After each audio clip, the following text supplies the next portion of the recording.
Most people think the smart money move is to save as much as possible. But this book asks a scary question. What if saving too much means you miss your life? That is the idea behind Die with Zero. It is not telling you to be reckless. It is telling you to stop treating money like the finish line.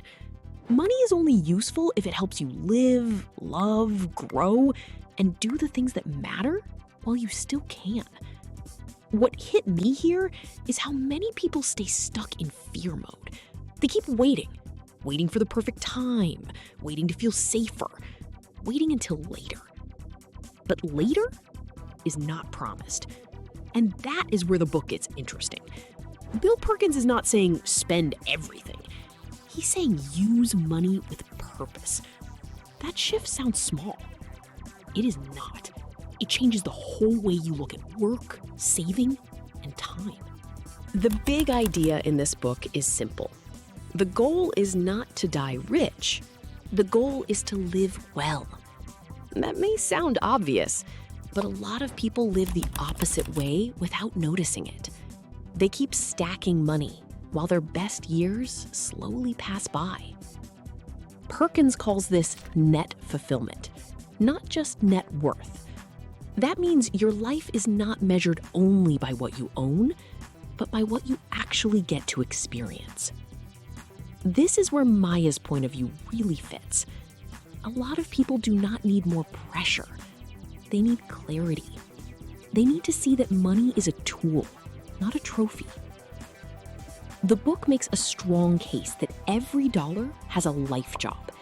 It should help you buy time, freedom, joy, or impact. If it just sits there forever, it may have cost you more than it gave you.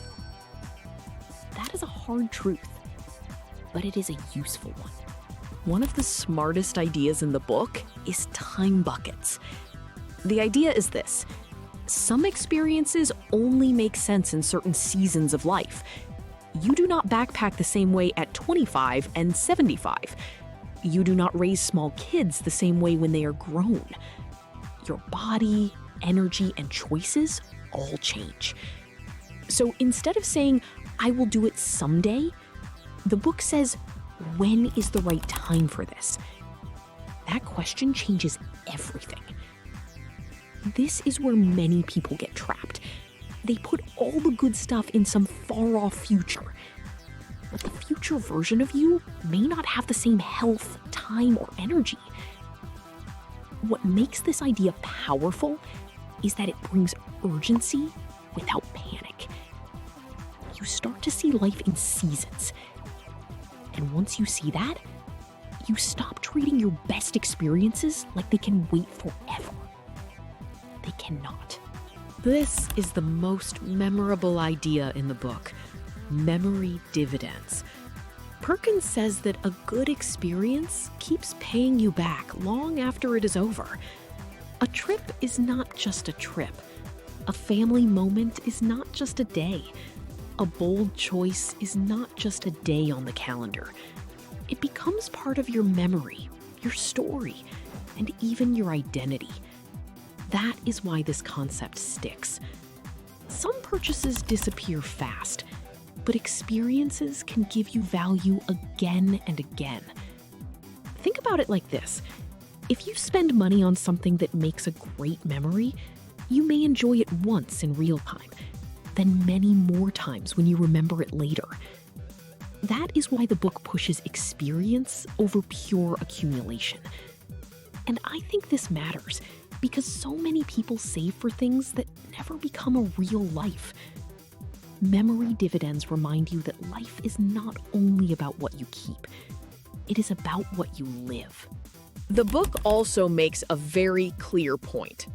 Money does not have the same value at every age. Why? Because money only works well when you also have health and time. When you are young, you may not have much money, but you often have more energy and more options. Later, you may have more money, but less strength or freedom. That trade-off is huge. This is why the book warns against waiting too long to use money for the life you want. A trip, an adventure, or even a gift to someone you love can mean more when you are in the right season to enjoy it.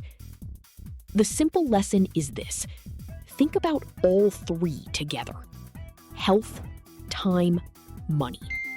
Not just money alone. That is where people make mistakes. They save as if money is the only scarce thing. But time and health run out too. And once they are gone, money cannot buy them back.